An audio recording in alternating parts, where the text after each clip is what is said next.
Duffy's Tavern, starring Archie himself, Ed Gardner.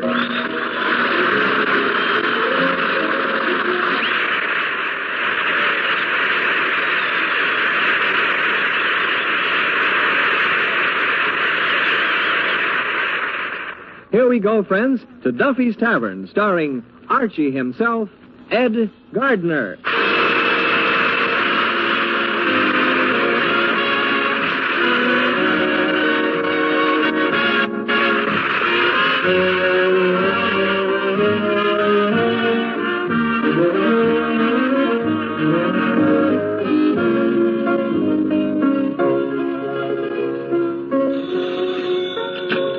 Hello, Duffy's Tavern, where you'll eat meat to eat. Archie the manager speaking. Duffy ain't here. Hello, Duffy. What am I doing? Well, I just worked out our profit and loss statement for the 1950 fiscal. How do the figures look? Beautiful, Duffy. The nicest shade of red you ever seen. Huh? Now relapse, Duffy. Please, don't get your corpuscles in an uproar. Because we lose money for 12 straight months, is that a reason to get worried? Nothing to worry about. We're just a victim of circumstances. We can't seem to find a customer that's got a thirst and a nickel at the same time. Huh? Grogan's across the street? Duffy, stop always comparing us with Grogan, will you? Believe me, I've been watching his place lately, and I admit a lot of people go in there, but believe me, I've seen just as many come out. Anyhow, it's a good sign when our business hits the bottom like this, you see. From now on, there's only one way it can go. Up. Have you considered sideways?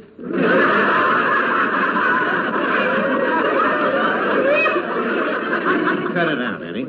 Now, Duffy, forget business and stop worrying, will you, before your scalp turns gray. I'll call you back. Well, Eddie, it's the end of the year now. Leave us take our liquor inventory, Okay. All right. Now, gin. 1 bottle. Check. 1 cork. Check. 1 label. Check. Brand. Who cares? Why? Bottle's empty. Well, so much for the liquor inventory. You know, Mr. Archie, business ain't going to go up unless we do something about it. You're right, Eddie. We got to find some way to revive our business. Hey, Miss Duffy, hand me that newspaper, will you? A newspaper to revive our business? What are you going to do, fan it back to life? No, Miss Duffy, I'm going to look for ideas. Maybe the newspapers will give me a hint what's ruining us. But that's last week's paper. Okay, I'll find out what ruined us last week. Let's see now. Let's see the financial section. Looks bad. What looks bad? Freight car loadings down 2%. Freight car loadings? What's that got to do with us? It's self-obvious, Eddie. Some of our less bourgeois customers ride the rods. A thing like that could cut into our out-of-town trade. Say, what's this article here on business advice? Where? Hey, well, what do you know? It's wrote by J.C. Crabtree. He used to be in business right here on 3rd Avenue. An expert on economics? He ought to be. He went bankrupt 3 times. What'd he say? He says inflation hurts business. If all small businessmen would reduce their prices 1/10, the resulting reduction would be 10%. Hey, that Crabtree makes sense.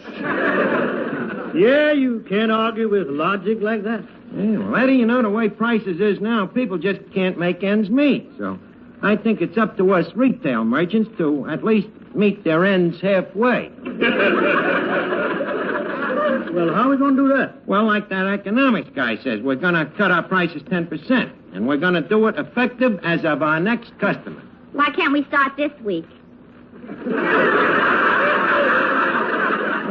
Why not? However, before we start cutting our prices, we'll naturally have to start cutting our overhead. Overhead? Your salary. If you can find it, you can cut it. That's the spirit, Eddie. Yes, sir. From now on, everything around here will be 10% off. Hello, Arch. Oh, hiya, Finnegan. Happy New Year! Hey, wait a minute, Finnegan. New Year's Eve ain't till Sunday night. Oh, no wonder that cop got mad when I threw confetti in his face. Finnegan, how come you're celebrating New Year's Eve 2 nights ahead of time? Well, it's easier to get reservations. Reservation? Where are you going? Oh, the store club. Finnegan, they wouldn't let you in a store club in a million years. Oh, good. Then I'll have plenty of time to shave. Care to join me, Arch? No, Finnegan, I'm busy on me plan to cut the high cost of living. Oh. How does the plan work, Arch? Well, let me put it this way. You got a dog, right? Right. And you got to wash this dog with flea soap, right? Right. Now, how much do you pay for this flea soap? 15 cents. And how long does it last you? Assuming I only use it on me dog?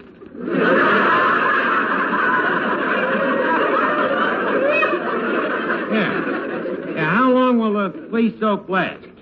Well, let's say I give the dog his regular bath every 2 weeks. Then once in a while I take one myself. It lasts about 8 months, Arch. Why? Well, you see, if you save 10% on your dog's flea soap, over a period of 2 years, it would come to almost the price of a newspaper or a book or a magazine. So what, Arch? The dog can't read. That's aside to the point. I'm trying to explain to you the economic system. You see, economics is a science that the government uses to balance our national income against our national expense. I see. How does it work? Not very well. But they get around it, you see, by the Treasury Department declaring a fiscal during each 12 months per annum. Except February. You're thinking of the judiciary. I stand corrected. Good. Now, normally, prices fluctuate, you see, but sometimes big companies get their cartels together, and they fix these prices so that they can't flux. Now, this is what is known as international monotony. You mean monopoly. Do you want to give the lecture? Sorry, Professor. Now, take money. Yeah? You see, the basis of economics is money, which was originated with the early Romans when they first took their public baths. Now, these baths was for the poor people. The people with dough couldn't get in. Hence the expression, the filthy rich.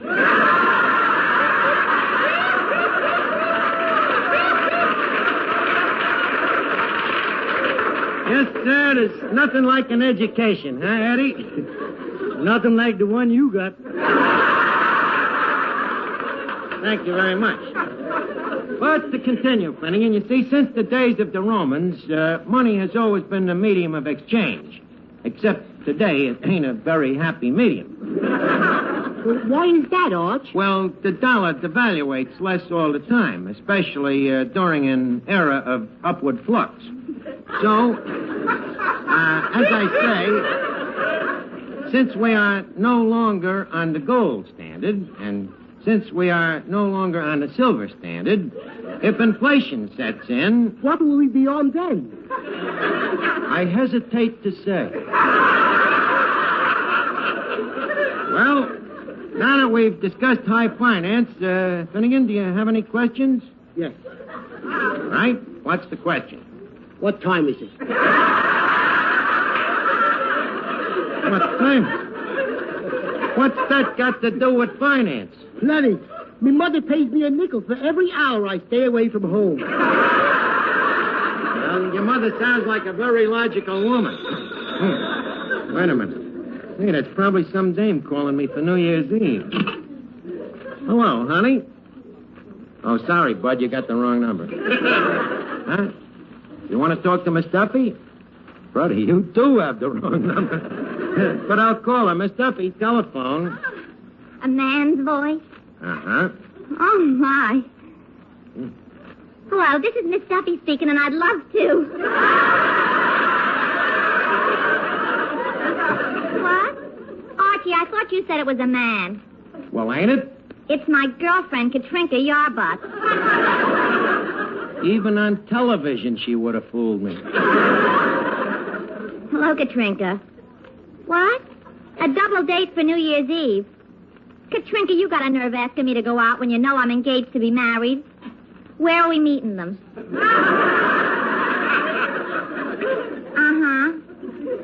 What does yours look like? Uh-huh. How about the one you got for me? Uh-huh. How tall? 4'9".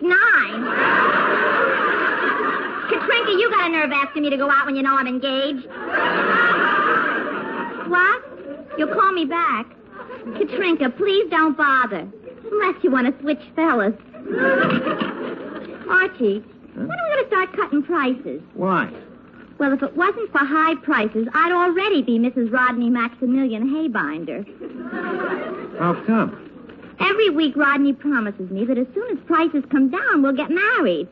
The nerve of that justice of peace charging $2 for a marriage license.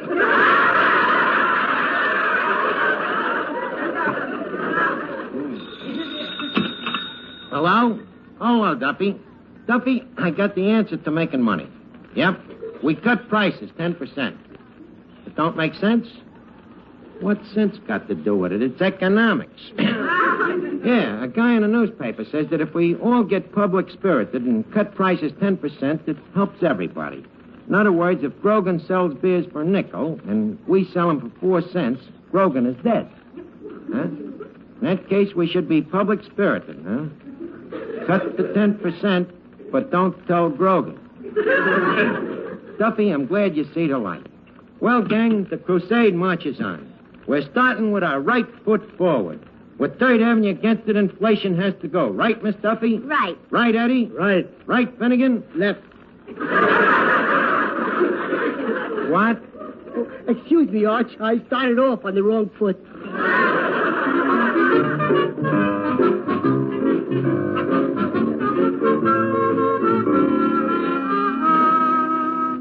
Now, let's see. I called up most of the merchants. Who did I forget? Oh, yeah, Willamette the butcher. Hello? Willamec's Ham Hock Heaven? Hello, Willamette. This is Archie. Did you hear about the 3rd Avenue merchants cutting prices 10%? Well, what are you going to do about it? Uh-huh. Attaboy, Willamette. Good. Thanks a lot. What do you say? He says from now on, instead of 10 fingers on the scale, he's only going to put on 9.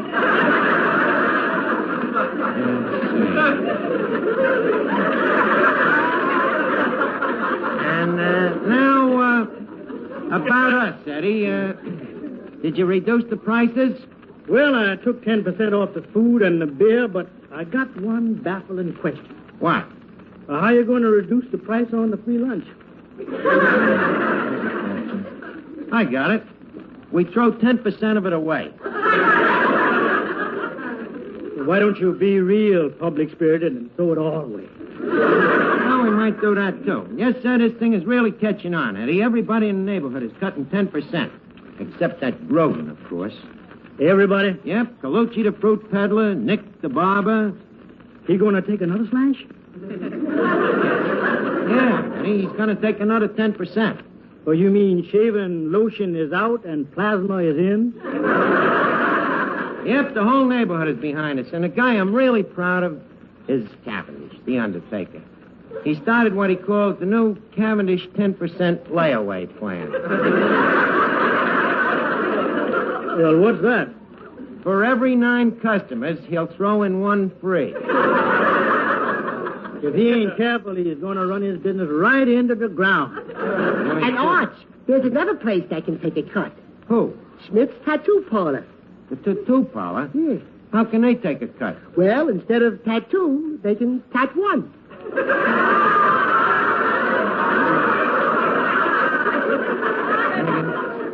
For a remark like that, you should go hang your head and let the rest of you dangle. Now, let's see. Have we got everybody? How about the Bijou Burlesque? Well, they said they'd like to take off another 10%. They can't figure out where it's going to come from. So, It means we got everybody but them and Grogan now. Archie, don't you think we ought to let Grogan in on this, too? What? Let him in? After that ugly rumor he started about our food? Imagine saying that when Callahan, the mounted cop, rides by the tavern and his horse neighs, our Hesh neighs back. Absurd, ain't it, Eddie? Ridiculous. But I have heard it, Winnie. But Archie, the newspaper man says that this plan won't work unless everybody gets in on it. Maybe we should let Grogan in. The only thing is, who tells him? I can't talk to him direct. Why not? Violate the 3rd Avenue Businessmen's Code. It's like Macy's talking to Gimbals. You know? Hart Schaffner talking to Marx. Like Hornon talking to Hardart. If I deal directly with Grogan, it might lead to a strain in protocol. It might also lead to a punch in the nose. That's what I was thinking.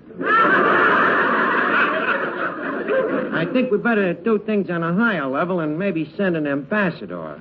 An ambassador, huh? Yeah, Eddie. So you got anybody in mind, said he, cautiously backing away? No, we won't need you. We'll send Finnegan. But we'll have to dress him up like an ambassador, you know. We'll get him a tuxedo and a walking stick and one of them black hamburger hats.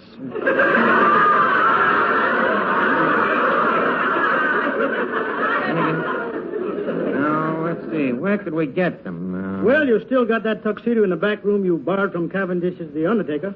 Oh, yeah. Get it out, Eddie. Hey, Finnegan. Finnegan, Arch? how would you like to be an ambassador?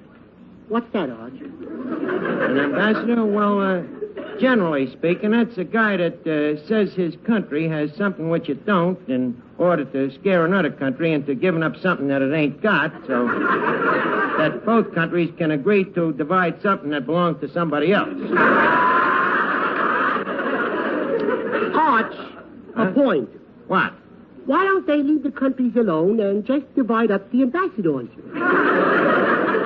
Finnegan, already you're talking like a diplomat. Nobody can make head or tails out of what you're saying. Now, let's see. Here's your first official mission now. I want you to go over to Grogan's and tell him to cut his prices 10%.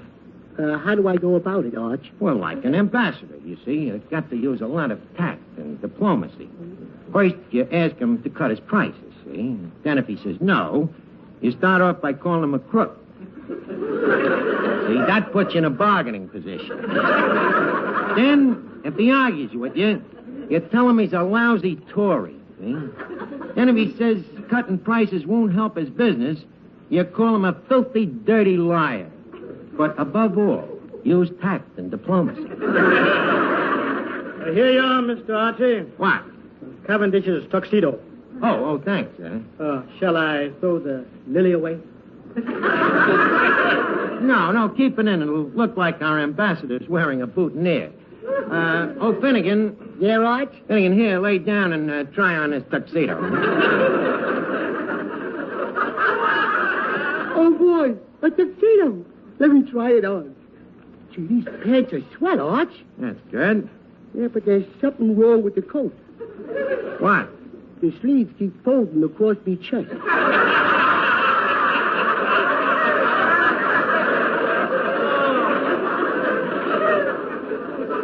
Do I look like a real ambassador, Eddie? Yep, a dead ringer. Okay, Finnegan, now take your hat and walking stick and get across the street to Grogan's. Okay, Arch. I'll keep in touch with you by cable.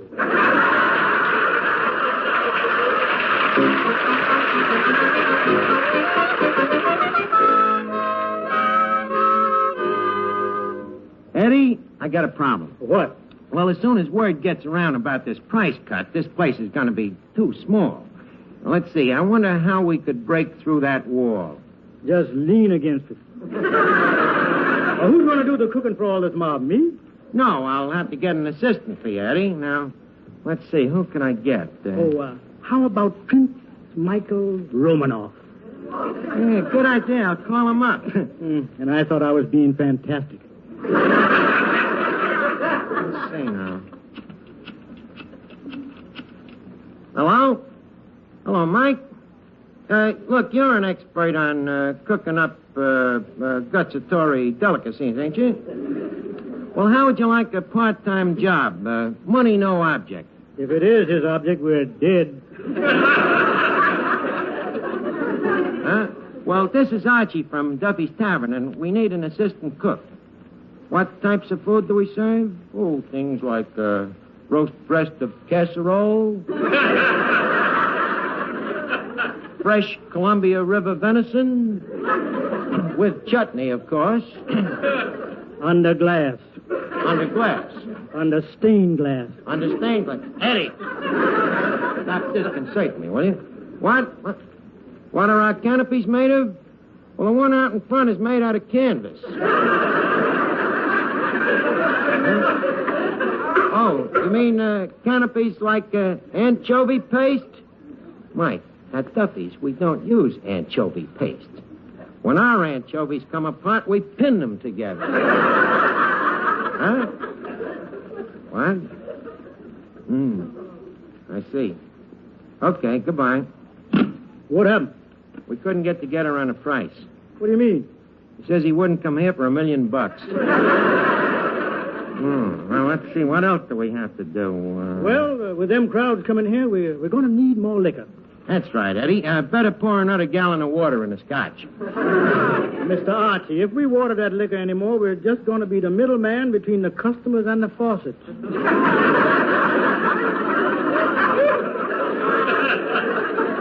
Why don't you just serve them the water straight?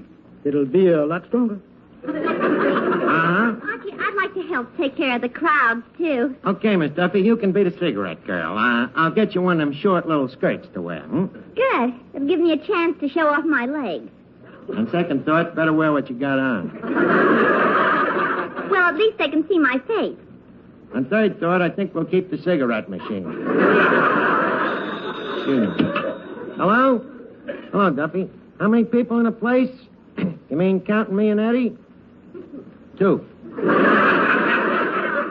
But sorry, Duffy, no customers. The joint is empty. Yep, even under the tables. Huh? You got a report that Grogan's is doing a big business? But Duffy, after all, Grogan's got a better location than we got. I know we're opposite each other, but don't forget, he's got the wind with him. Duffy, stop worrying. Everything is going to be all right. I can't understand it, Eddie. We both cut prices 10%, and Grogan's getting all the business. What's he got that we ain't got? Customers. Yeah, I know that, but why? Well, don't forget, Grogan's place is spick and span. Food is good and fresh, and the kitchen's nice and clean. That's the trouble with business these days, Eddie. Dirty competition. I'm going to check this thing. Hello? Better Business Bureau? Could you tell me why business ain't no better? Oh, that ain't your job. You just investigate complaints? What kind of complaints? Restaurants that put horse meat in their hash? Water in their liquor? Who am I? Just a friend. Thank you very much. Hey, Eddie, let's look across the street at Grogan's. Hey, look at them over there. They're packed in there like fish. Oh, yeah, they got so many, they're throwing the little ones out. Oh, wait a minute. Here comes our ambassador. Hey, Arch! Oh, you're back, Finnegan. Tell me, what happened at Grogan's? Boy, did I sell Grogan your idea. Did you, huh? Yeah. Did you get him to cut his prices 10%? 10%? Arch, I got him to cut him 20%. 20%? Yeah, I matched him double or nothing. Oh, Finnegan, you ruined everything. The next time I send an idiot someplace to louse things up, I'm going to go myself.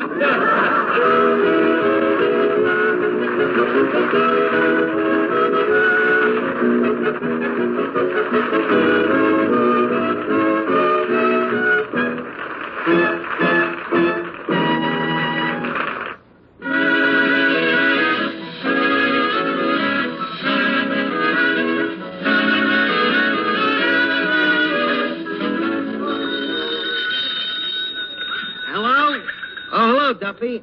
Yeah, well, have a good time, and he'll be with you next week.